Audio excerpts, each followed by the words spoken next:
All right. Good morning, everyone. Good morning, Brandon. All right. So let's put her up. All right. So first things first. Let's check.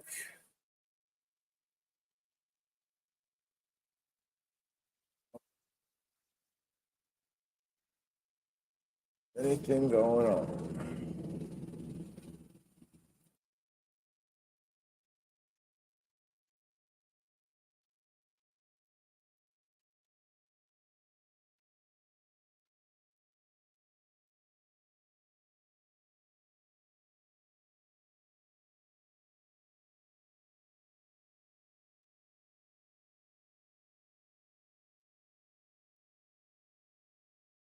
All right. Well, the first video I wanted to show today is it's kind of tough. It's kind of hard to watch. So, this is a tough video to watch.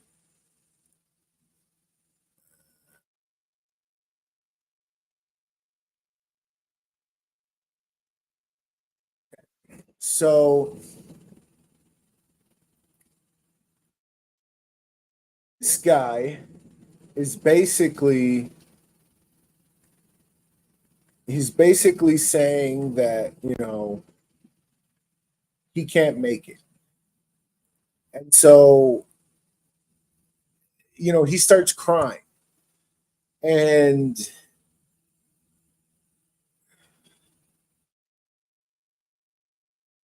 I don't know. Like, it's my point is this, okay? All right. Let's say that there is someone.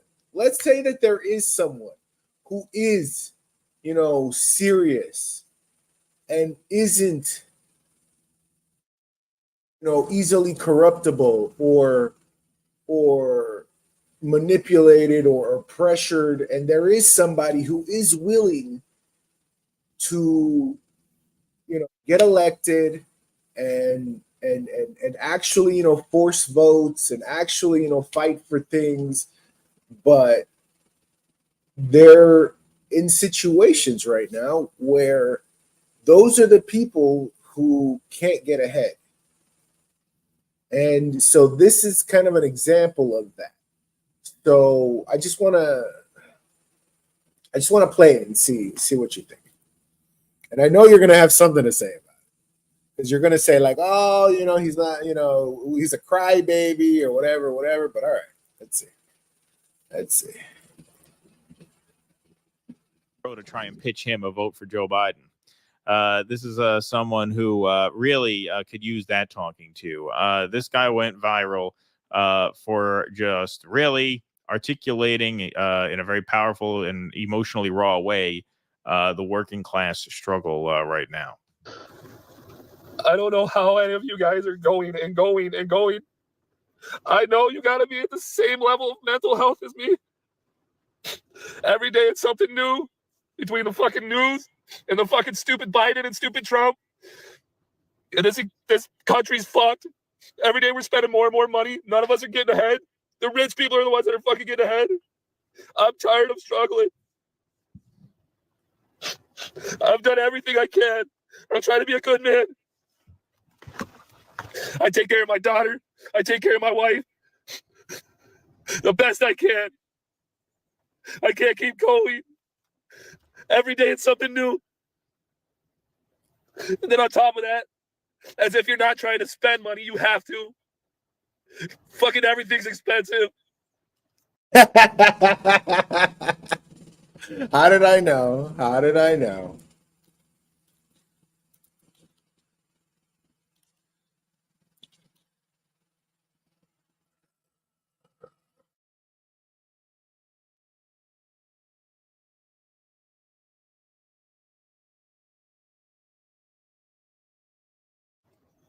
I own a painting company. I still can't fucking make it. I'm fucking trying, man. I can't look at my daughter and my wife and know I'm failing.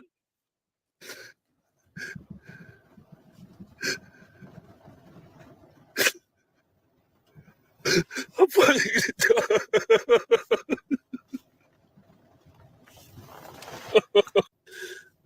Everybody wake up.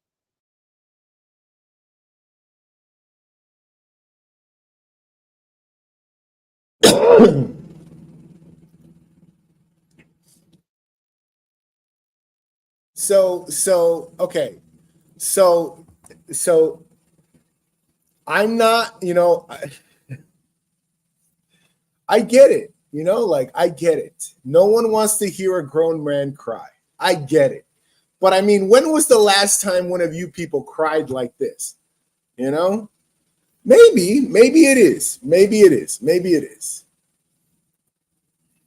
But the point is still valid. There are people out there that are struggling, okay? That even though, they own their own businesses, even though they're making six figures, they're still struggling, all right? And the system isn't improving. We need to improve the system. So what are we going to do about it, guys? That's my question to you guys. What are we going to do about it? Huh?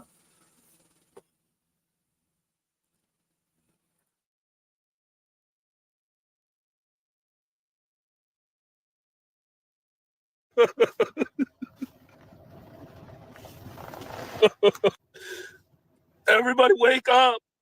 It's time to stand up. It's time to be tired of this. It's our turn to fucking eat. I want to eat. I want to eat. I want my family to eat. I want you guys to eat. Stand up. Let's go.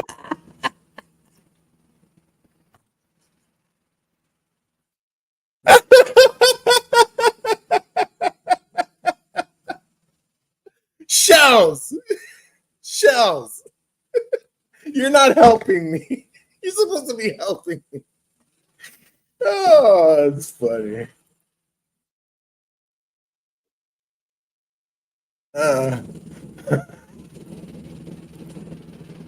He says he owns a painting company.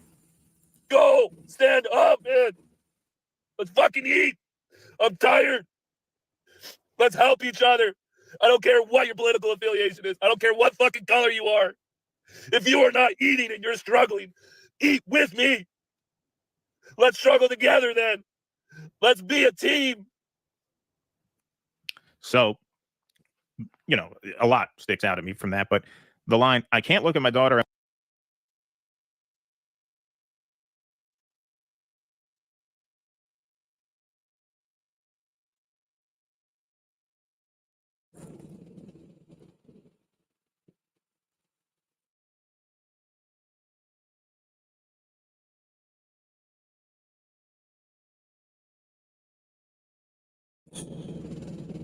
All right. So I'm not going to sit here and argue with you guys. I'm sure, but no, okay. Okay, going back. All right, going back.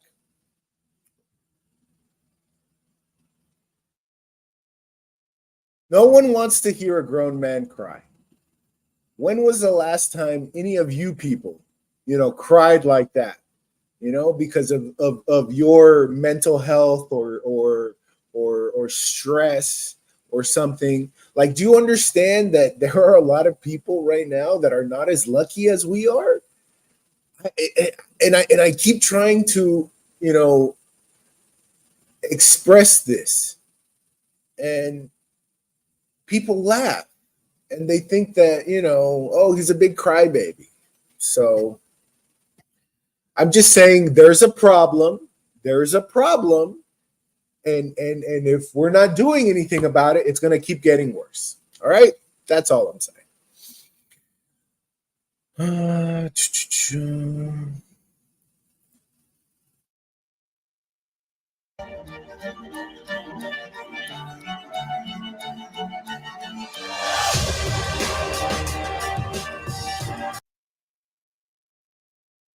Hello and welcome to Rising. We've got another excellent show for you today, including a number of really good interviews, including one right now at the top of the show. So let's get to our first story. WikiLeaks founder Julian Assange was greeted with cheers in Australia as he stepped off the plane in Canberra, Australia, the country where he grew up. This comes after an extraordinary journey of 14 years, which took him from hiding in the Ecuadorian embassy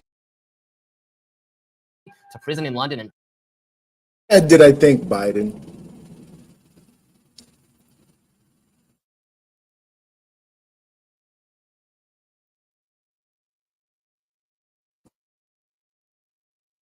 Have a great day, Shells.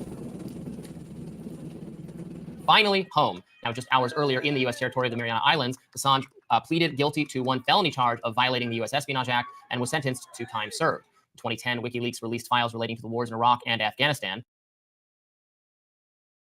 Assange appeared with his lawyer, Jennifer Robinson, and the Australian ambassador to the U.S., Kevin Rudd, in a courtroom in the Northern Mariana Islands in the West Pacific. The deal allows Assange to return to a life of freedom after spending 5 years behind bars in British custody. His freedom, however, came at a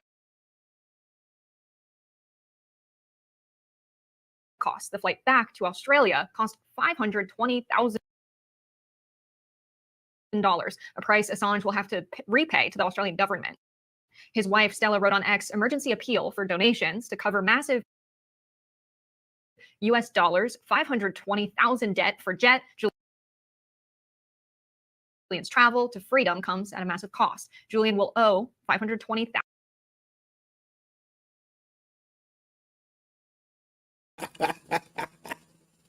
I'm just saying, you know, what a coincidence. All of a sudden. That's all I'm saying. Did the Robert Escobar show have anything to do with it? Yes, of course. All right. So he's got to pay back that flight? That's crazy.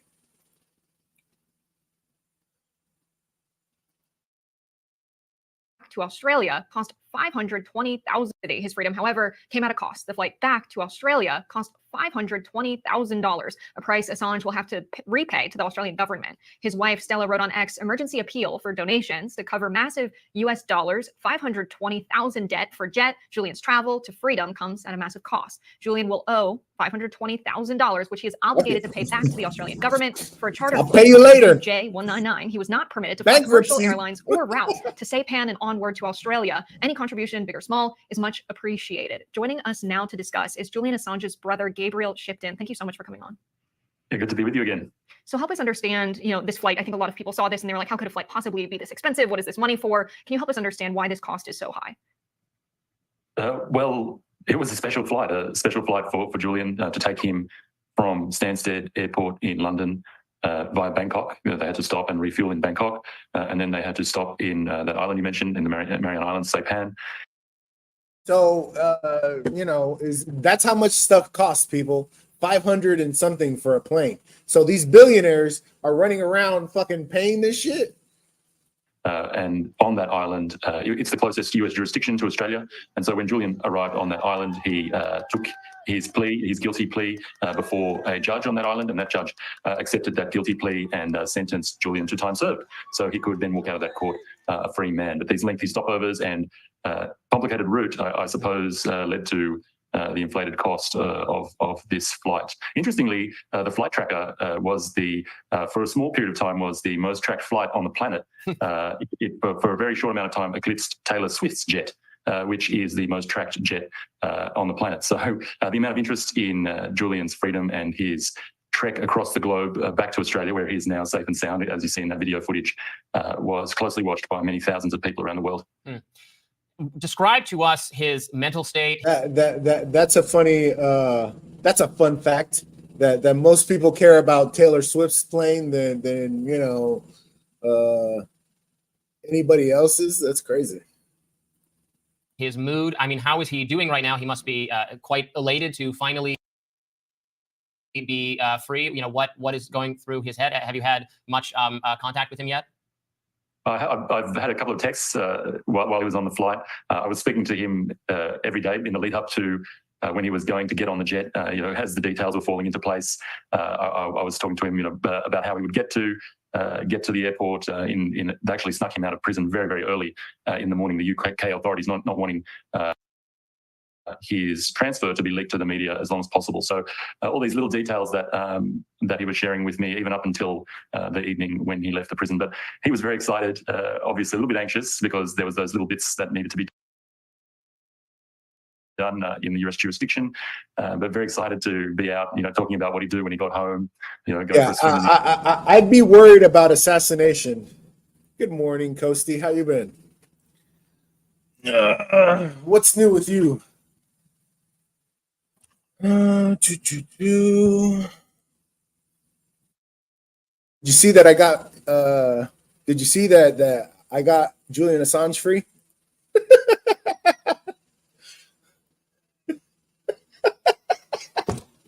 Did you see, Kosti? Oh, nice. I need to be making dollars. Good morning. So Kosti, hit the super chat. Show everybody how rich you are. Exactly. Thank you, Bullets. See, Bullets gets it. Bullets gets it. I do this for the likes, people. That's all I'm in this for. And you can't even give me fucking, a couple likes over here.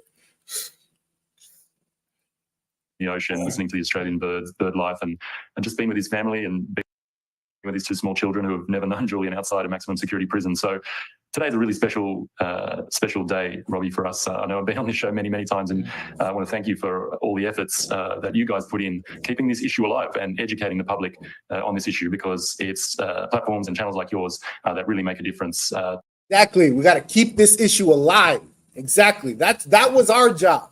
All right. So later on, years from now, were you guys, keeping the issue alive?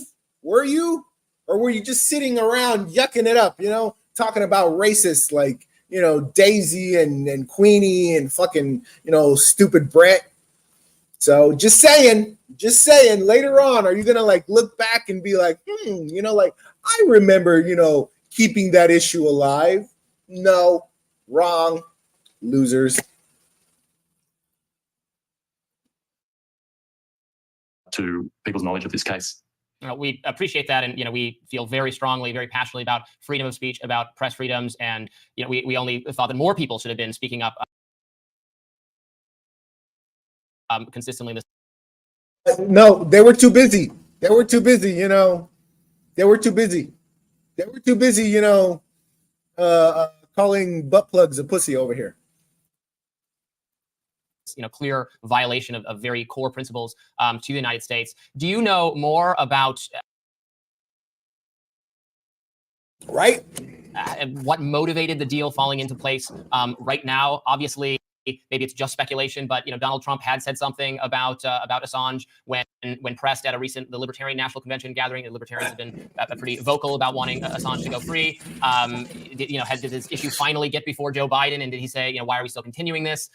Was it just the wheels of justice finally turning and having this result? Did you have any idea why now this is happening? Well, look, it's a number of things. This has been a very lengthy campaign, as you know, and there's been millions of grassroots activists working around the world on this, particularly in Australia. The Australian government has been advocating for Julian and were really key in this negotiation, this diplomatic negotiation to get Julian out of the prison and back to Australia. There was a High Court hearing scheduled for the 9th and 10th of July coming up in the UK courts, and that was a full appeal that Julian had been awarded, and it was strictly on the freedom of expression grounds that he would not enjoy the free expression rights that he has in the UK if he was extradited. And that, I think, was a scary proposition for the DOJ to be arguing a freedom of expression case that could affect all Europeans during an election period. So I think there was a little bit of a ticking clock there for the Department of Justice to sort this out, but the Australian government and their advocacy was key in this. Raw sniffing Bobby, we call you a sucker pussy. There, feel better. You are part of the club. Thanks, Charlie. Aww. They started a war that the big stupid fool Assange got involved with. Now celebrate the fact that he was released from their own folly. They started a war. Who's they exactly? Be specific, Costi. And we've got to remember, Robbie, this was a guilty plea by Julian. He pled guilty to one charge under the Espionage Act in relation to his work, essentially to journalism. And so that is really chilling and should be really scary for all journalists around the world, because it's established this precedent that the US DOJ can now use the Espionage Act to go after publishers, to go after journalists who publish information that they don't like. And that is the first time that that's ever happened. They tried to do it with the Pentagon Papers and failed. That precedent has now been wound back with this plea deal. So I think that's really, really scary. We'll be advocating really for a pardon for Julian very strongly now. Some of Julian's allies in the Congress, like Congressman McGovern, have called this out. Okay, should that be is that my new demand? Pardon Julian Assange? Huh? Is that the demand? Pardon Assange? Huh? What's my new demand? What's my new demand?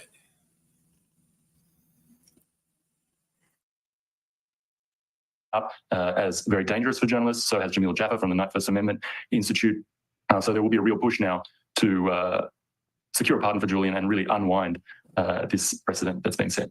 Yeah, absolutely. We will continue to talk about this case, to highlight the fact that a journalist was forced to plead guilty to espionage for simply sharing classified materials, publishing the way so many other journalistic outlets and organizations have done when they have information that they think the public ought to have a right to know. So there will be, I'm sure, continued transparency, people. On behalf of transparency. Okay. So, do you want to know, or do you want to know what the shady, dirty shit that your government is doing, or do you want to stick your head in the sand and wait for another fucking 9/11? Huh? Julian, but it is nice to arrive at this moment where he is no longer in prison for his actions. So, Gabriel Shifton, thank you so much for joining us to discuss. Thanks, guys.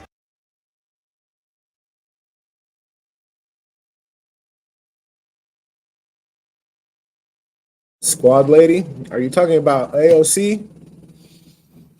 AOC? All right. What about Bowman? Bowman.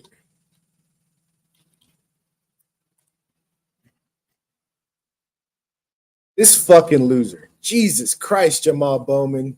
What the fuck? How could you fuck that up? How could you fuck this up, Bowman? Food pantry staff is preparing to serve over 200 families this Saturday with food for the week. Affected his brand of politics, The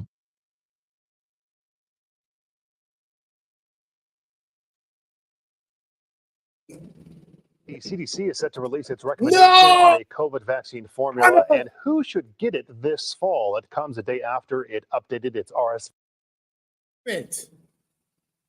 We just missed her. We just missed her.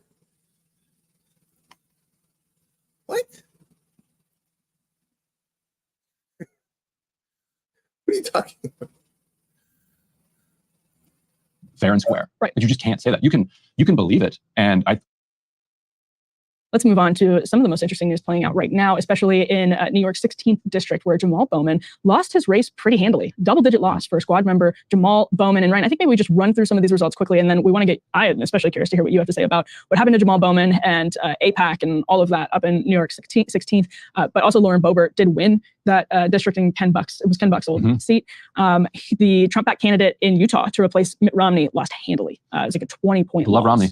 20, yeah, but Trump, I mean, this is not, there was a conversation last week, we were talking about Bob Good getting booted from his seat. He's the chairman of the Freedom Caucus. We interviewed him a couple of months ago. And people were saying, well, it was the Trump factor. Trump weighed in for his opponent, and that's what did him in. Really mixed bag with Trump endorsements in recent result history. And last night was absolutely no exception to that. So those are, I think, a few of the big ones. We might touch on a couple of other ones going forward here, but let's start with Bowman, Ryan. Big loss. So George Latimer finishes, they're still counting a little bit, but he's creeping in on 59%, 59%, which is about what the polls were showing. Like people expected this.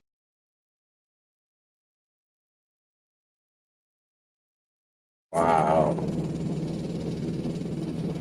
Wow. Oh, Jamal Bowman. What did we learn from Jamal Bowman? What did we learn from Jamal Bowman? That when you try to play politics, when you're a progressive and you toe the establishment line, that people aren't going to fucking, they're not going to stick around and continue to vote for you. It's only a matter of time before people realize what a fucking phony you are. I don't know. That's what I think. This was going to be a landslide. Daniel Marins, over my old colleague over at the Huffington Post, has a really good kind of rundown of this race that gets into the retail political. I don't know if you want to call them mistakes that Bowman made over the last couple of years, because mistakes implies that he didn't do it on purpose. Like what Bowman in 2021 took a trip sponsored by J Street to visit Israel. And J Street had endorsed him in 2020 against Elliot Engel. Obviously a pro-Israel group. It's a pro-Israel, but it's liberal Zionist group. It's kind of, they fight with AIPAC a lot. And in 2020 and 2022 in particular, they were kind of a leading element of the coalition that was fighting back against AIPAC, while AIPAC was spending millions of dollars trying to take out like squad-like members. In 2020, Bowman came in, DMFI, which was a kind of proto-AIPAC super PAC, spent about $2 million against Bowman, trying to buck up Elliot.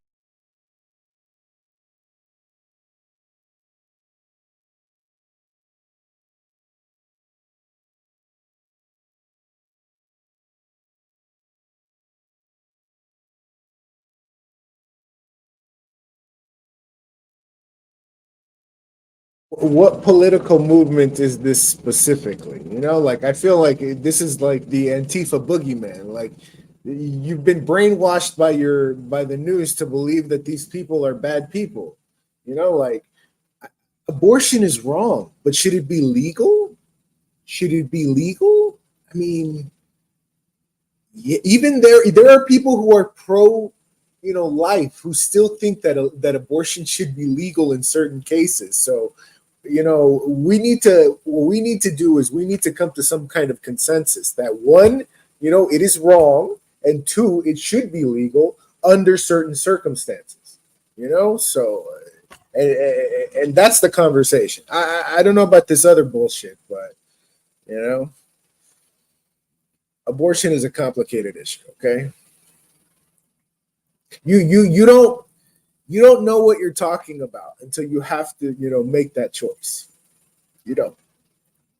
Elliot Engel, who was the chairman of the Foreign Affairs Committee and one of the leading Israel hawks in Congress. And so for Engel to go down was a huge deal. And despite that $2 million in spending, Bowman beat him.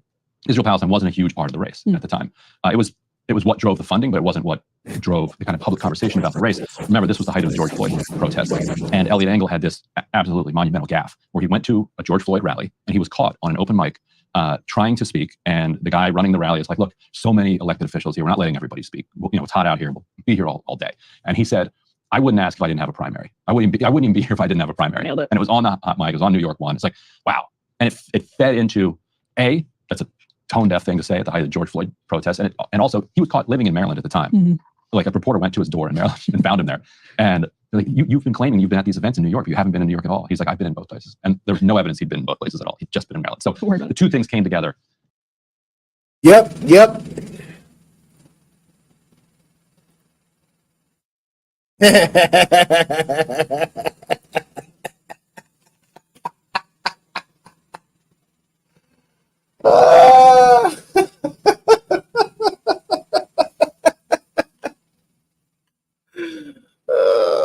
That's funny. That's funny. Oh, we got a guest. Hey there. Brandon. What's up? Nothing much. Watching the Jamal Bowman, you know, election. And I'm doing a stream today. Huh? I'm doing a stream at 5 o'clock. I might do a stream at 5 o'clock today. Okay. My sub count's now 3181. 3181? Yes. That's pretty good. And late, when do you want to come back to my channel for a stream? I'm not interested in doing panels, you know, like I came on because you came on my stream, you know, but I don't really like going on panels. I'm sorry. Why? I'm just not, interested in talking about nonsense for hours. I go So on I like lots to of have panels. I like to have short conversations with people, and then just, I go on lots of panels to grow my channel. All right. Well, that's good for you, Brandon. Keep doing what you're doing, and I'm sure you're going to be, very successful. I'm on to go to 4K. So what I would do is I would, try to get on some panels that have more subscribers than me, because I'm only at 540. So if I get Most on panels I usually go on are usually triple X. Are usually X rated.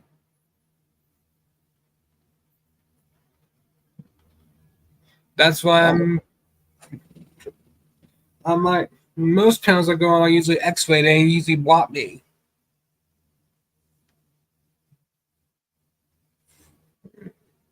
What do you mean? Now? All our people go on your panels. Rated? What do you mean they're X-rated? Most panels I usually go on have loads of curse words to the point that everyone will unsubscribe from me. They even say racist words as well.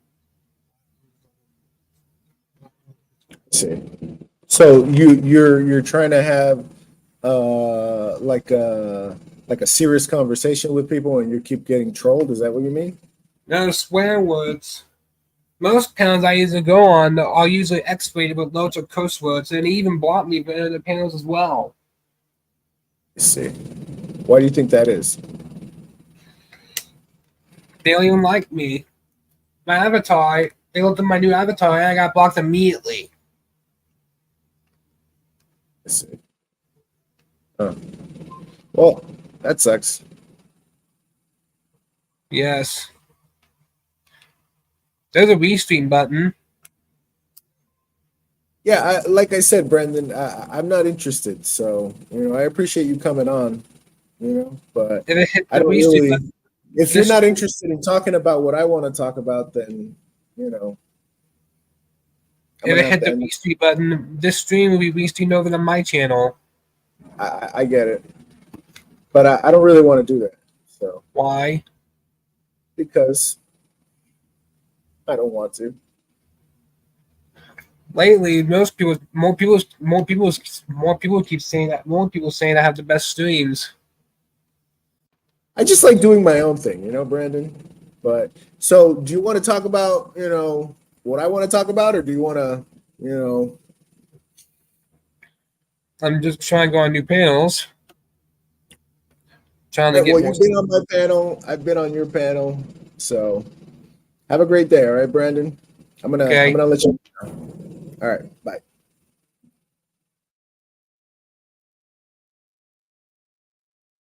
All right. So, what were we talking about?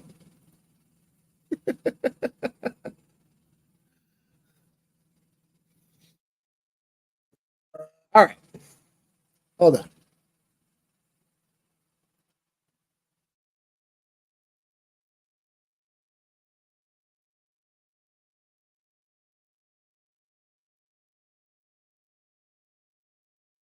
Created a big scandal, and Bowman crushed him, even in heavily Jewish precincts.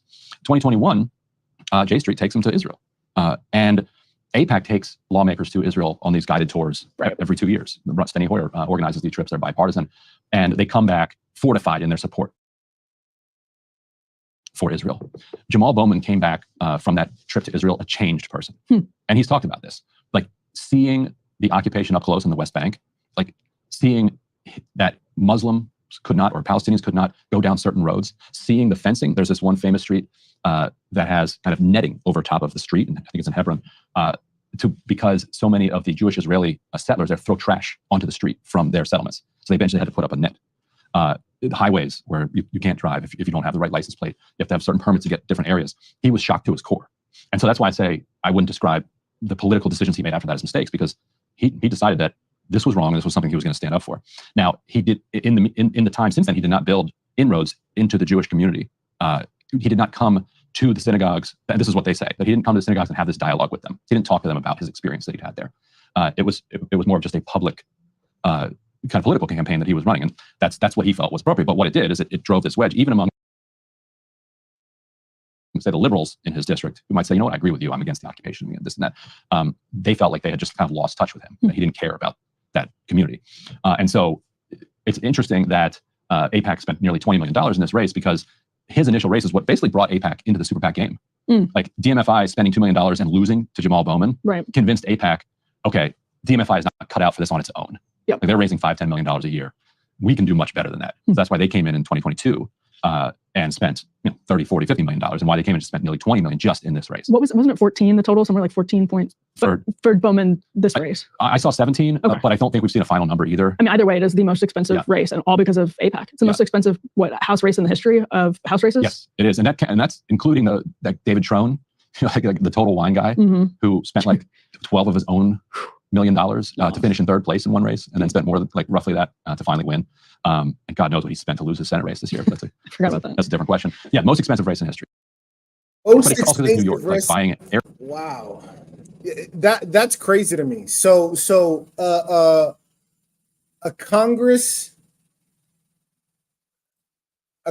district in New York is the most expensive, race, or because of the airtime, or what? Airtime in New York, like the total wine guy who spent like 12 of his own $1 million to finish in third place in one race, and then spent more than like roughly that to finally win.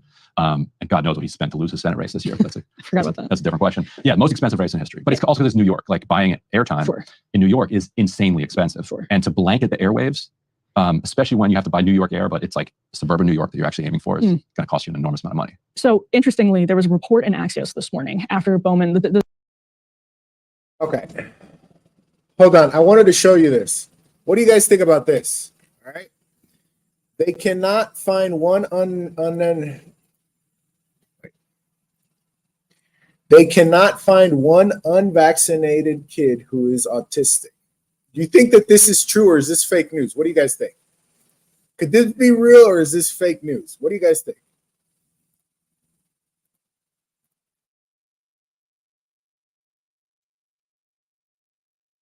Where do you find? Is it just the parents that stepped up and said? I would think that's a very small percentage, because so many of us blindly followed, the recommendations to vaccinate children. Yeah, it's less than 1% of the public.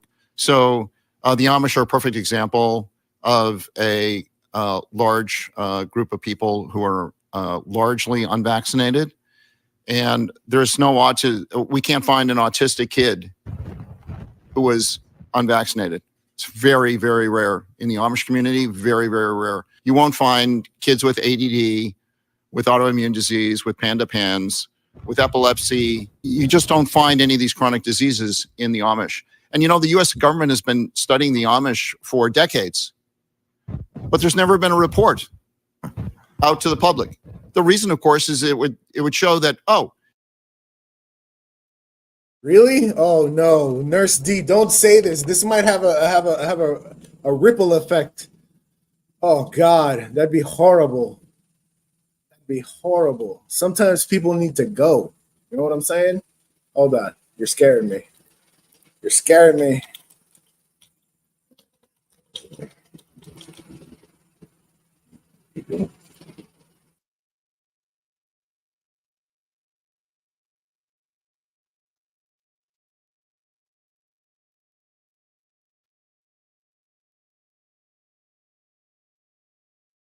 Oh, this just says in New York State, an eviction of a tenant is lawful. Wait.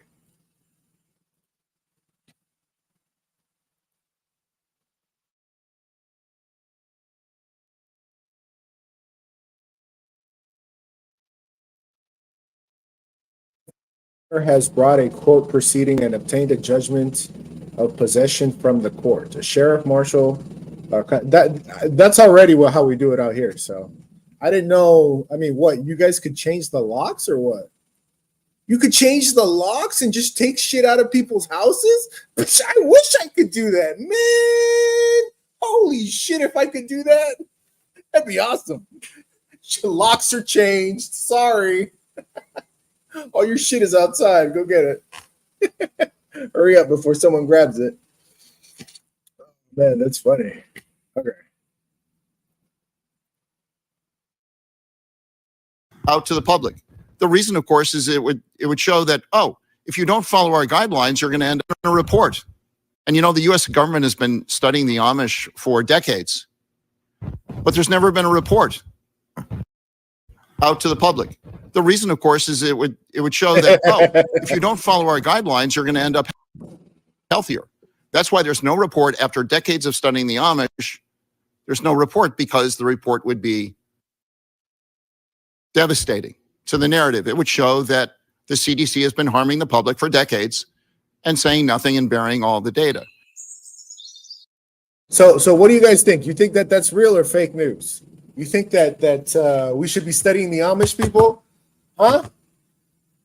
Should we all go Amish? Think so? All right. So it's 7:53. We missed the weather. God damn it. Gosh darn it.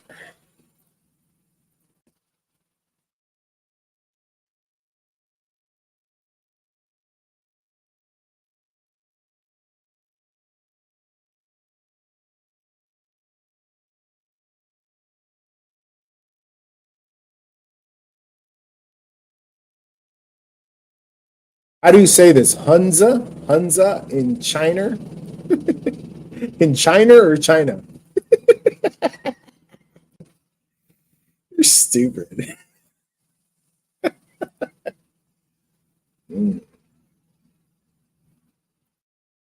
Yeah. I mean, I agree that we should be growing our own food, you know? But it's funny because, like, you grow your own food, and then I remember somebody was like, oh, you're poor. That's why you're growing your food. Like, no, stupid. So growing your own food is a sign that you're poor. So the poor people are the smart people. Remember that. But I guess the rich people can afford doctors and fucking, you know, young blood transfusions or B12 or I don't know what the fuck. But they're like, I saw somewhere where they're like selling those you know those things that they're like at Costco or something. You know, at Costco you can get one of those IVs and shit. They're selling IVs to people now.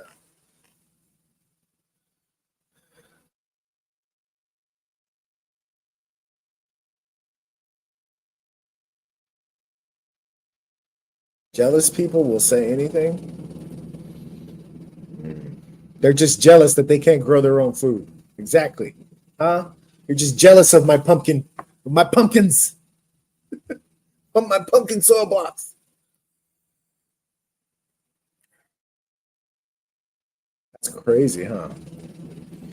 I'm sure that you can talk to your doctor and get the kids on some kind of, you know, different schedule, but the schools, like you have to. Exactly. I'm gonna grow my own fucking pumpkins, huh? Instead of buying a pumpkin for Halloween, I'm gonna grow my own pumpkin. And you're just jealous.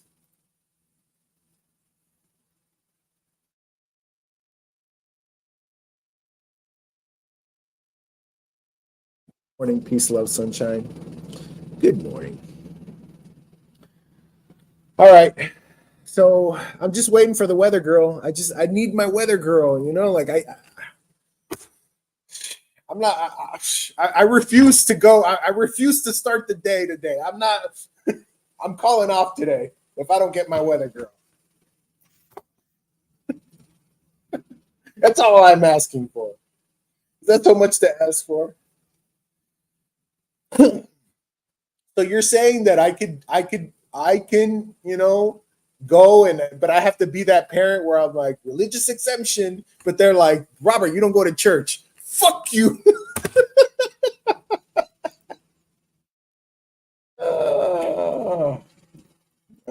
So Catamus, do you have an opinion on that? I'm curious. Do you think that we should be studying the Amish, or what do you think? Huh? Do you grow your own food, Catamus? Huh? Miss Canadian? Liar.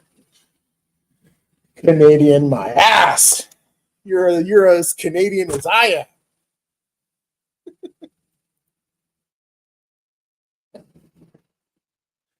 am. But you don't go to church. I go to my own church, right? The Church of Robert. Robology. Wait, Robintology? Robintology? No. Escobarology? Yeah.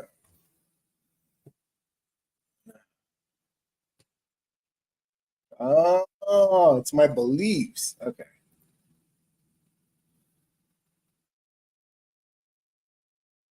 You have garden space? All right.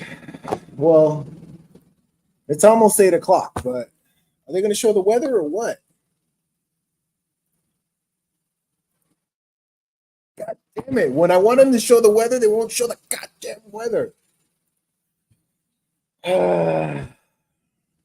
Oh, yay. Oh, holy shit. To go. Still pretty mild today, 73 degrees. We start to slowly warm it up tomorrow. Might get some patchy clouds if you're along the coast today, tomorrow as well. And then by Saturday, we should start to have less of that. Still going to be pretty nice beach day on Saturday, mild in the mid 70s. Sunday is going to start to get warm even at the coastline. We're going to get up to about 78 degrees. And then we'll cool just slightly next week, but it looks like we're going to stay on the warmer side at the coastline with some mid 70s. And then the mountains also going to stay warm over the next 7 days. Low 80s and breezy today, tomorrow. But then next week, we're going to get slightly warmer with some mid 80s by Monday. Rachel, I'll send it back to you. All right, Bree, thank you. Coming up on Good Morning. Ah, thank you. Thank you, Bree. That was good. Okay, anybody catch the weather? Did anybody catch the weather? Fuck. Now I got to look it up on my phone. All right. Have a great day, people. Stay out of trouble. Be